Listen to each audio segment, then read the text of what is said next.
Hi friends, it's Becky, and today we're going to talk about doing a gradient kumihimo rope. I have one very long one that I did ahead of time, and I will 100% have my lengths that I calculated for this for 8 different colors in a graduating thing for a 22.5-inch rope. That's how long this is. I'll have all of those in the description below so that if you want to make a rope with 8 colors that are a graduating necklace, you can do so using my numbers that I've come up with for this. I'm going to do one with you using a smaller length, and that one is going to be a bracelet. The beads that I'm using are the beads that came in my August Adornable Elements Beads of the Month Club. This is the seed bead subscription, and the reason that I wanted to use these is because they kind of flow all together even without setting them up as a gradient here, and so it just makes it a little bit easier for this scattering to trick the eye into assuming that it's all one long color, to have that color change progress over a long period of time, because they're adjacent to each other, where we've got maybe a dark green that flows into a light green, but I have 2 mid colors in between that make it so it's less of an abrupt change for that. Because while I may not be an expert on kumihimo, I do know a couple of things about gradients and how they best work, because I've been using gradient yarn in my knitting for quite a while. And there are 2 different ways of doing gradients in the yarn world.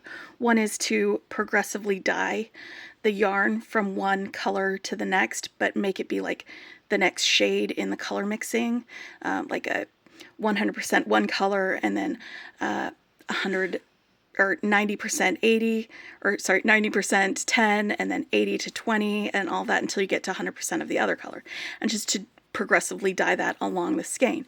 That's one way of doing a gradient in the yarn dyeing. Another way is to have multiple strands of, like, this is cotton yarn, and it's made up of multiple strands. So like here in the beginning, you've got 4 strands of this color, and then as you progress in the gradient, it adds 1 strand of the next color, and then 2 strands of the next color, and it just replaces those other strands until you don't have any of that lighter strand left. And as you progress down, you eventually transition into darker and darker and darker colors. So that's another way of doing a gradient in yarn, is just by having different strands and then having them change. And that's what's going to happen with the beads, is that we'll have one color strung up, and then we're going to do a gradual change where one strand of our beads will change first, and then the next will change, and then the next will change, and it'll progress so it's scattered along the length of the kumihimo. Now, kumihimo is a type of braiding. It's not something that I am an expert on, but I did do a couple of them, and I've been challenging myself to get better at it. So it's something that I wanted to share with y'all, because learning the kumihimo meant learning some new math. There's actually math involved with this. Then there's different types of math. You've heard of girl math. There's gym bro math, which basically involves adding multiples of 45 together, and then also being able to divide them by 2.25 for, you know, that kilo to pound division. So that's gym bro math. You got knitter math, which is, you know, 10 centimeters or 10 centimeters equals 4 inches, and, you know, stitches per inch, and all of these fun things that you have to figure out with that. Well, kumihimo math has its own thing. So basically, I went down the rabbit hole, and I learned that there's basically 2 lengths that you need to be concerned about with it. The first is how long you want your braid to be. So if I want a braid to be 7.5 inches for, you know, fitting around my wrist as a bracelet, then I need my cord that I use to be 3 times that length. So I need to cut a cord that is at least 22.5 inches, And I cut mine to 25 inches for extra tying, for gluing, for all of that stuff that you wanted to have on that. So that's what I cut my cord length to for the bracelets. But also keeping in mind cord for the beads, I found several kumihimo calculators out there that will give you how many beads you need, how many 11-ohs, how many 8-ohs, that sort of thing, for the length that you want your beaded braid to be. But I found one person who gave a really good example of a measurement for how many beads on a specific length you want for that to be. So for a 7.5-inch wrist, I need half of that length in beads on each cord. So that means that I need 3.75 inches of beads total. I'm going to take that number, I'm going to divide that by 8 because I have 8 different bead colors. So again, math. So I did all of this math already. I'm going to put that in the description below so you can get all of it. I'll have all of my lengths. I did actually, when I was doing my planning and all of that, I did fudge the numbers a little bit to make it easier for me to measure. And I got that I needed 1/2 inch of beads for each color. And that's if my color changes are going to be abrupt, if they're going to all occur at the same time. If I want them to occur at different times, I want to have 2 strands where color A, B, C, D, E, 1, 2, 3, 4, F, 1, 2, 3, 4, 5, 6, H, and I. So that's 8 colors are all 1/2 inch.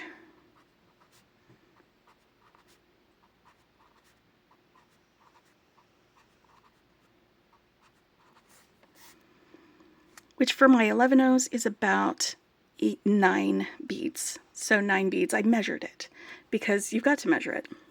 So that's 9 beads. So 2 of my cords, 1, 2, 3, 4, 5, 6, 7, 8, because there are 8 cords. So 2 of my cords, 9 right here in the middle. It's going to be 9 for each of these colors. 1, 2, 3, 4, 5, 6, 7, 8. And then that's for at least 2 of them, just because that's going to be funner math-wise. And then for this, I'm going to increase the number of beads by 1. So I have 10 on this end and decrease by 1 at this end. And all of these others are going to continue to be the same length. And I'll show you in just a minute my example after I've already strung most of these. I'm going to string one of them with you. And then I'm going to increase by 1 again for my first color and decrease by 1 for my second color. And these will all still be the same amount of beads between them. And this is for each cord. And then increase by 1 again. Same amount. Decrease by 1. And then we'll go the opposite direction for the rest of them, where I'm going to decrease by 1 on the first color instead of increase by 1 on the first color. So we're going to do 8 and 10, 7 and 11, 6 and 12. And so we're going to have the same amount of beads on every single cord. It's just the number of beads per cord or per color that will be different. And again, my middle 6 colors, all the same length, but it's just the beginning and ending that are going to be different. If you want to take a screenshot of this, please feel free. But yeah, so that's a bit of this. I am going to have that again in the description if you want to refer to that later. So what do I mean by that? Well, let me pull out the cords that I have already strung for this.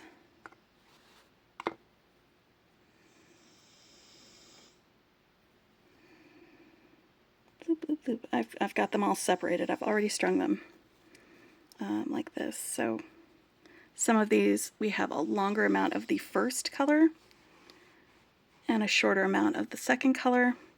And for some of them we've got a shorter amount of the first color and a longer amount of the first color. So I'm going to have them mostly randomized in their placement around here, around my disc. There are other patterns out there that might give you exact placement for each of them, but I just am going to have them randomly placed on that.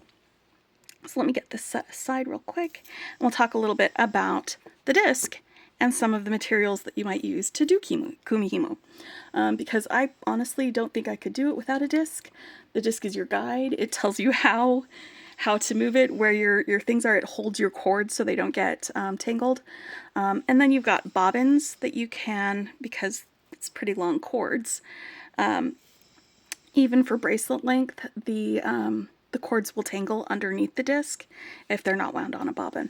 And you can get different bobbins, bobbin sizes, different disc sizes. There are starter kits that you can get several different places. These two came from the Potomac Beads. They have a kumihimo starter kit. It did not come with a weight in it. This is just a 1-inch washer that I popped in here to give it a little bit of heft. You don't need it though, unless you want to have it. Sometimes it's very helpful to have that with your stuff when you do it. There are little weights that you can clip to the center of it, and I literally just had one in my hand just before I started filming. It's like an alligator clip that you can get from that. I didn't get a center weight in the Potomac Beads kit.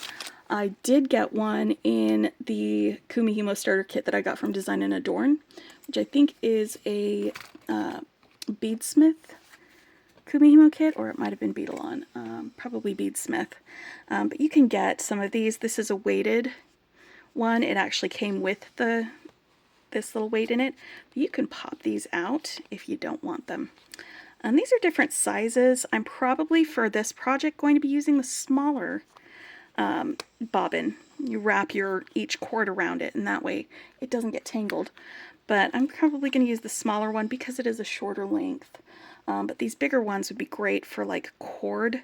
If you're doing just a kumihimo with like a thicker, like 1mm or 2mm cord, or leather or something like that, there's a lot of room for wrapping things around on those. So they would be useful for that application. I'm going to use the smaller ones for this when we do this.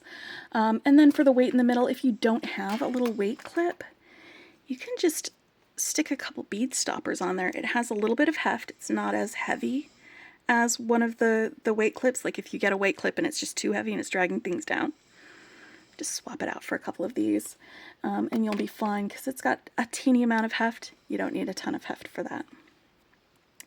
But yeah, so let me show you the stringing it on.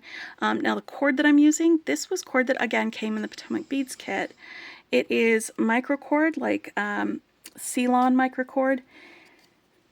It's Tex 70 size. It's about a little bit bigger than size D cord or thread. And they came with like 4 spools of this in that kit. So, you know, I'm not going to buy separate cord when I've got plenty from that and all that. So, I mean, those are things to consider when you're looking for your kits, is whether it's going to come with cord or not, whether it's going to come with weighted discs, and how easy it is to adjust that when you do. And so I've got these already strung. I'm just going to string on this one with you so we can take a look at the measurements and all of that. Now, a 1/2 inch is about the same as 1 centimeter. It's actually closer to 1.2 centimeters. So either way, however you're measuring it, whether it's 1.2 centimeters or a 1/2 inch, that's how many beads you want for 8 beads on a 7.5 inch wrist. And again, you can do math as much as you want for that. And I found with these beads in particular, that's 9 of these 11-0 beads. If I was using larger beads like 8-0s, that 1/2 inch measurement would still be what I would be using for my consistency's sake to keep things the same. But I would obviously need fewer beads to meet that length requirement. And that's why length, I think, is more important than bead number when you do these. And I'm just going to count these out. 1, 2, 3, 4, 5, 6, 7, 8, and then 1. So I'm just going to do my 9 on each of these because I did my variations previously. I just want to show you. Scooch it there, smush your beads together, and you can see where your measurement meets for that 1/2 inch or that 1.2 centimeters. And since I measured it out, I don't need this anymore for that. 2, 3, 4, 5, 6, 7, 8, 9. Double check. 1, 2, 3, 4, 5, 6, 7, 8, 9. It's like with everything else, measure twice, cut once, count twice, bead once.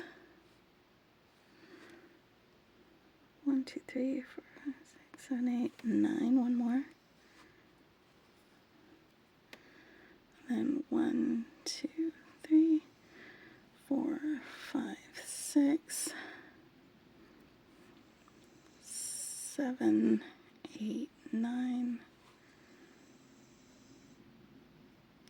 6, 7, 8, 9. There we go. And then 1, 2, 3, 4, 5, 6, 7, 8, 9. And these colors work so well together because I'm choosing colors that are kind of next to them in the gradient to be next to them on the strand.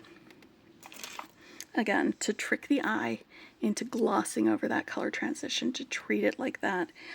This was an example that I was just checking my measurements, but it's a really good example of where maybe having colors that aren't quite next to each other gives you more of an abrupt transition. Like this transition from this dark red to this very light orange. It's more of a peachy color instead of being a bright or dark orange. It's more abrupt. It's more, this is definitely, we're changing colors here. It's less abrupt over here when we have two colors that are kind of next to each other with this dark green and this dark blue.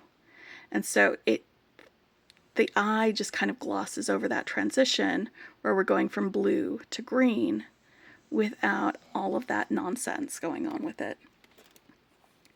And that's what I'm doing with these, is I put them in an order where they would be sort of next to each other and flow into each other a little bit better when we do our color transition. That's a gradient. 1, 2, 3, 4, 5, 6, that's 10. So I'm going to take that one bead off.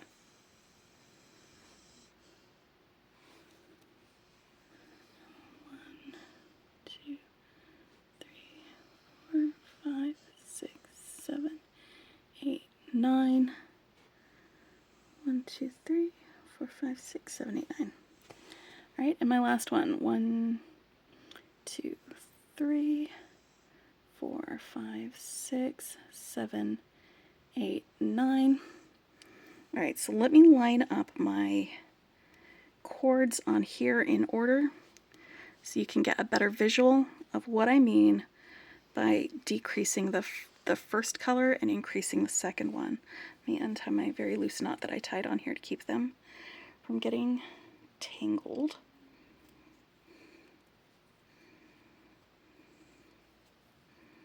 We'll pull these out one by one.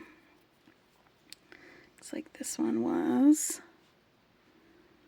a couple more on one end and a couple fewer on the next. So that's like a 7 count. which means there's an 8 count in here.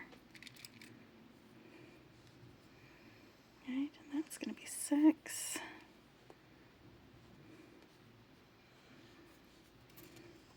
This one's more on that end and less on this end.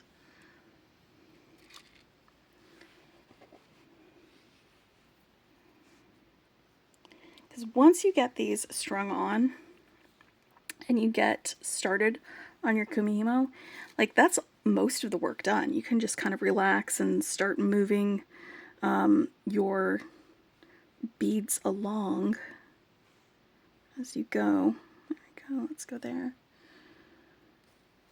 The stringing is the most concentration intensive, not time intensive part of the process.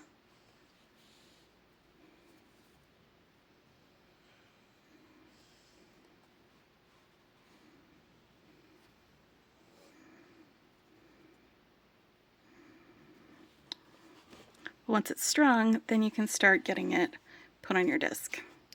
So I'm going to take all of these. This doesn't have a knot on that end, so I'm just going to put all of the cords, take all of these and tie them into a knot up here on the end real quick.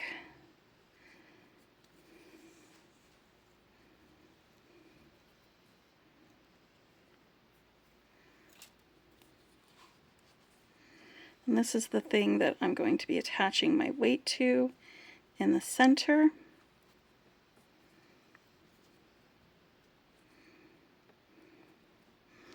And we're going to be cutting that knot at the end of it, so it doesn't need to look pretty.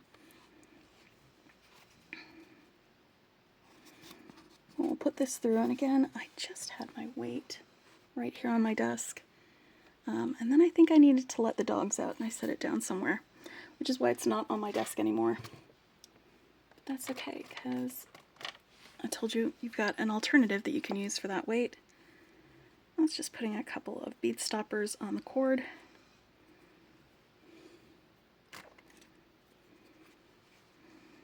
Like this.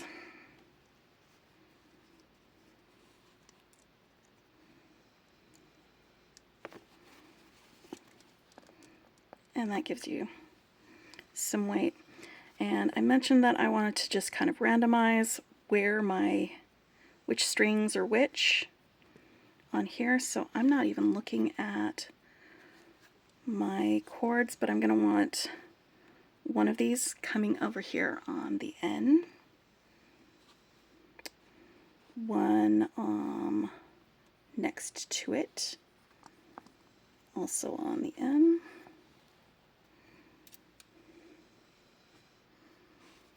And these are not on bobbins, so they are a little bit tangly right now for me. That's okay. I am very used to wrangling string. Cord management is a thing in my chosen profession and in most of my hobbies. I work in IT. Cord management. It's a thing. Right? And I've been knitting for quite a while. Alright, now before I start doing the actual kumihimo, I want to make sure that these are not going to be getting tangled. So now that I know where they are, I'm going to take each strand and I'm going to wrap it into a bobbin so that they can be hanging from there. To open the bobbin, you just kind of pop it open like this. And this little bit right here is where you can start winding the cord. If you've got a lot of beads on here, you can wind it with the beads down in it, like that, and then just pull them up as you go.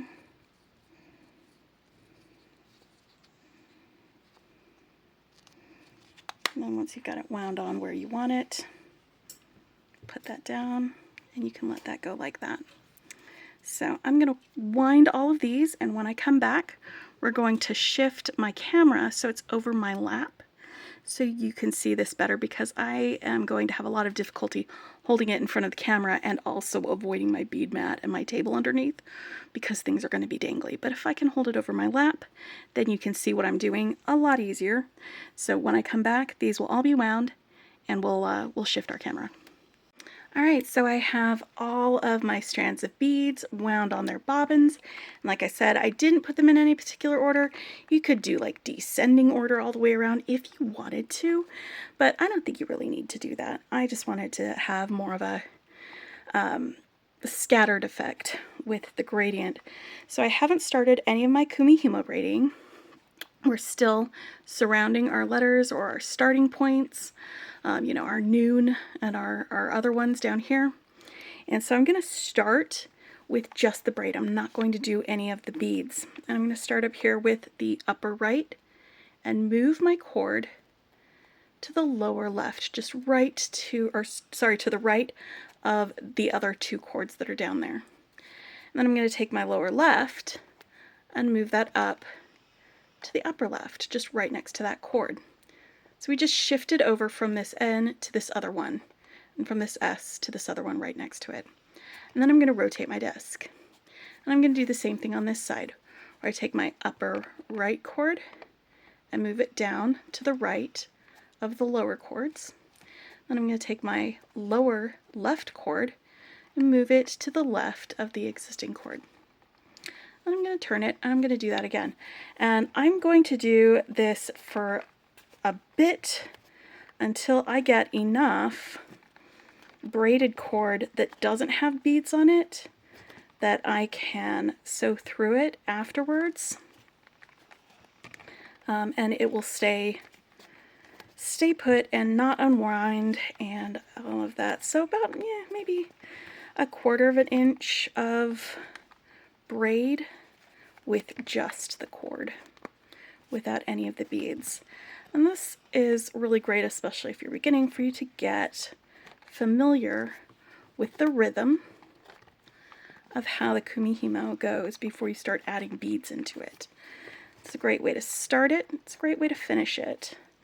And one of the cool things about this is how repetitive it is and how meditative this type of activity can be, where you're doing some repetitive motions, but it's not boring. It's like you're doing something and you're making something. You do still need to be paying attention. And right here I'm starting to run out of room on that. So I'm just twisting my bobbin to give me a little more cord. That's something that you can do as you go. Go ahead and just twist that bobbin a little bit, and that'll give you a little more cord. It's also, when it's like this, a very portable project, because you don't need to worry about your beads rolling off of your bead mat with this. They're already on their cords, they're already tamed, they're in their bobbins, they're not going to go anywhere. But if you do set it down, I suggest you do it when you're at this point, when you've got 3 on one side and then the other 2, so that when you pick it up again, you know exactly the next step that you need to take to continue. But yeah, it's a very portable project, and you'd say, oh, how's that portable if it's like this? You can just tip your disc up and put it into like a project bag or something like that. Take it with you. And then when you go to take it out, it's all ready for you to go. Portable. And I really like portable projects because I like to have things to do sometimes when I am at a doctor's office, or, you know, I've taken my knitting to punk shows, things like that. If you are a passenger on a road trip, having a little project that you can just carry on a conversation with the driver or any of the other passengers while you're still keeping your hands busy is super nice to have. And again, you don't have to worry about the beads rolling everywhere because they are already tamed, they are already strung, and you've got that going. I've got a good little amount already here, so I think this next one I'm going to finish up this part and then start adding my beads. And I'm going to just take one bead from the strand and move it down and kind of maneuver it underneath that cord that it's crossing over, so the cord catches it.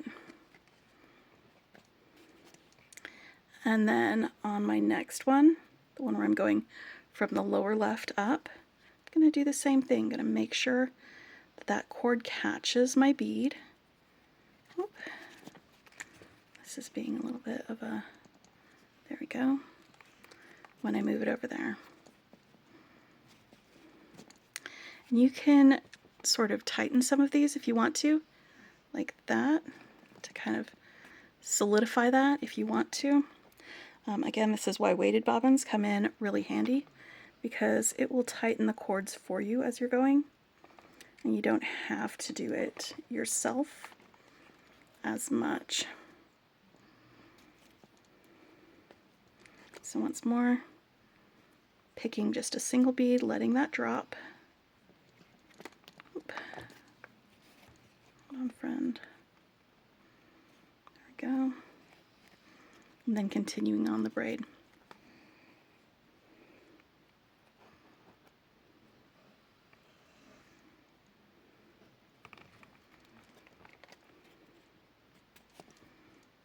Alright, so I'm just going to continue doing this.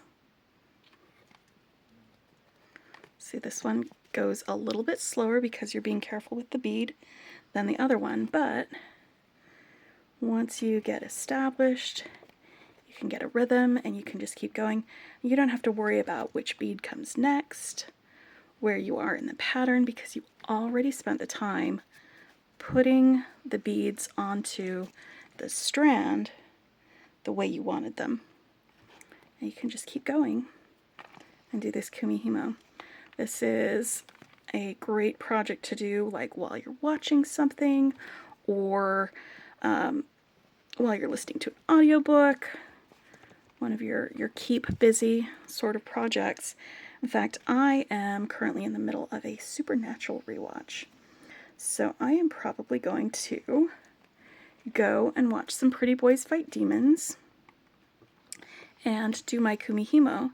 And when I come back and rejoin you, it should be at the point where I have braided all of my beads and I'm ready to show you how to finish this up. Alright, so I have been just going along, adding a bead, moving the cord, and I have placed all of my beads, and I am at the point where I've got all my beads on here. What I want now is to do a little bit of kumihimo braid just with the cord, without any of these beads, to match what I've got at the beginning. So let's just do that real quick. And I don't have any tension on that down there because it is sitting on top of my desk and not dangling, and that's okay, because I can just move our guys, get this done, make myself a little, I want those to be there and not.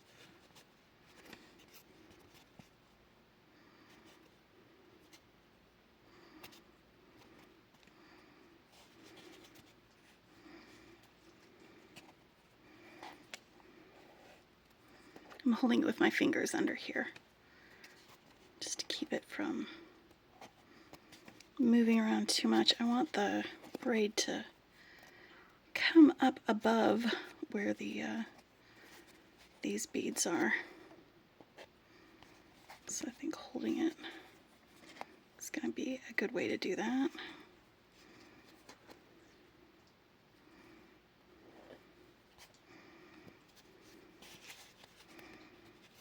I also don't have the bobbins on anymore because I was running out of cord. I mean, I still have some cord, but that's why having weighted stuff is probably a good thing, because then you've got the tension set, and I actually did use the weights, and it was a very pleasant couple of hours that I spent working on this. And it took a few hours. So it's not as immediate of a jewelry project as, like, say, making a pair of earrings. Can go a little bit quicker than, say, doing peyote in the round or something. That can take a little bit of time, a lot more time than this.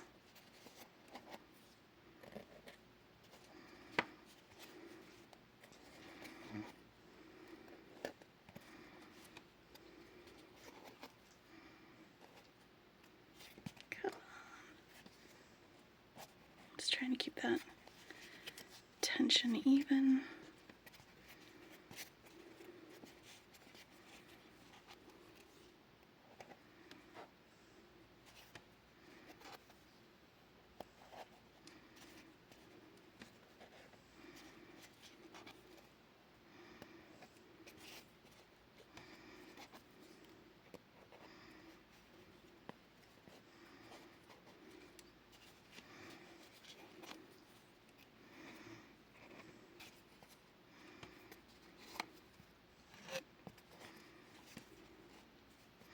You can do little tugs to, like, tighten up the tension.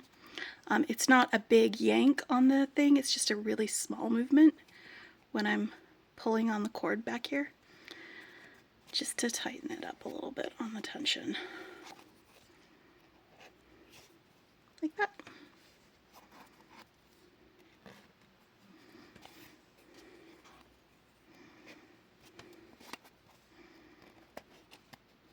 And I've got really short cords,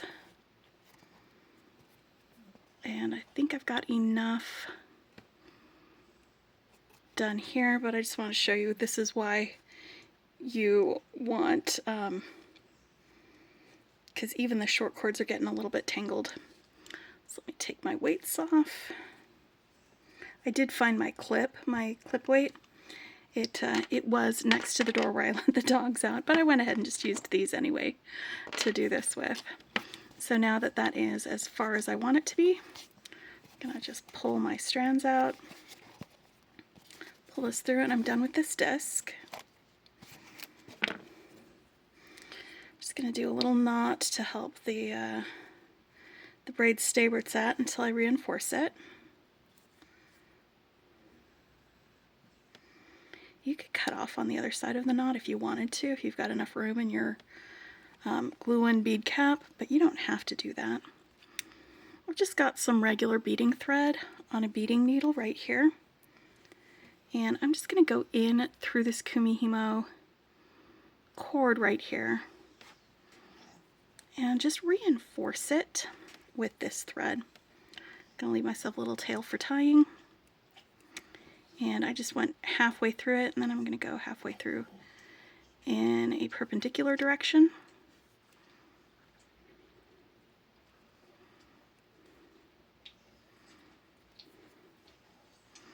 And then back through the opposite direction that I first went through.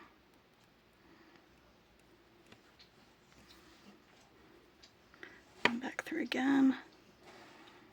Just so I am sort of binding these pieces of cord together a little bit better so they won't unravel. Though the glue should help them not unravel very easily.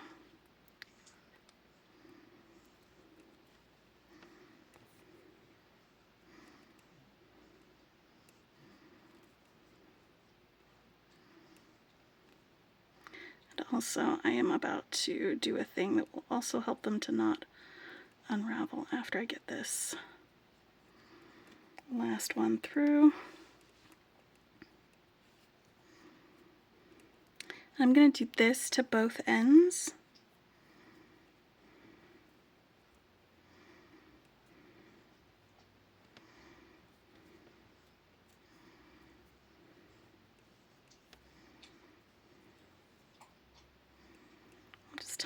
bit of a knot here.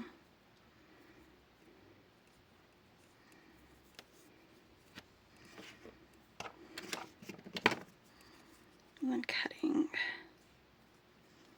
my excess cord and my excess cord. See, it's starting to unravel, but then it stops where I've sewn that in. I'm going to take an extra step and just burn down my frayed edges.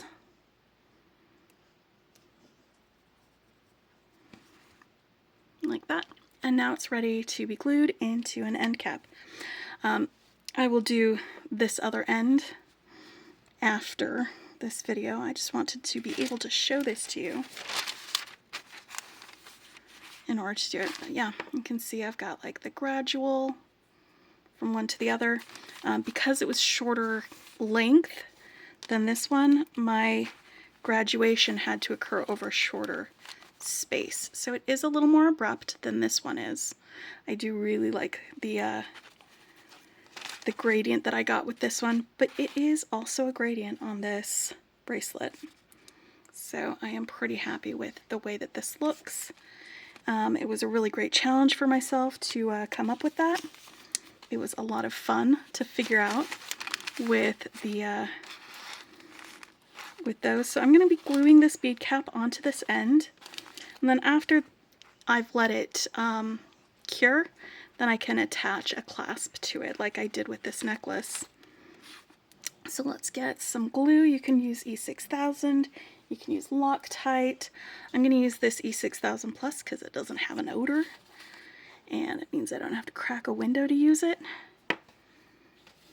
And it's what I used for this one, and you can see it's in there pretty well. Pretty good. I'm just going to put some glue into the end cap. Stick this guy in, give it a twirl. And I've got some glue coming out. You can see that. It's a little bit of a mess. So I'm just going to grab just an empty baggie or something to kind of wipe the glue away with. There we go. That way I don't get it on my fingers. And then I can let that rest for 24 hours, and then I can attach my end cap. And that's my gradient kumihimo project using these beautiful, beautiful seed beads that I got from Adornable Elements in the seed bead subscription. It's the Beads of the Month Club. Anyway, I'll put a link to where I got my kumihimo starter kits. I got two of them. One was from Design and Adorn, and the other one was from Potomac Beads. You can also get some from Amazon. I'll put a link for that. You can also, I'll put a link to the Adornable Elements, so if you wanted to sign up for some seed beads, or if you wanted to get this one, you could see if they have extras. You don't have to be a subscriber to purchase those extras. If you wanted to get the ones that you saw me make this kumihimo braid with, you could actually get those seed beads. Where'd they go? From that. I'll also put a link to my unboxing so you can see what else came in that subscription. And anyway, I hope you enjoyed this. Maybe you learned something. Maybe you're going to not be afraid of kumihimo anymore because of this. Because I have to admit, I had actually had my kumihimo starter disc for like at least 6 months before I felt brave enough to start. And so once I did, I was like, you know what, this isn't as scary as I thought it was. And it started to make sense, and I started to really enjoy it. So thanks for sticking with me, and I will talk with you later. Happy beading!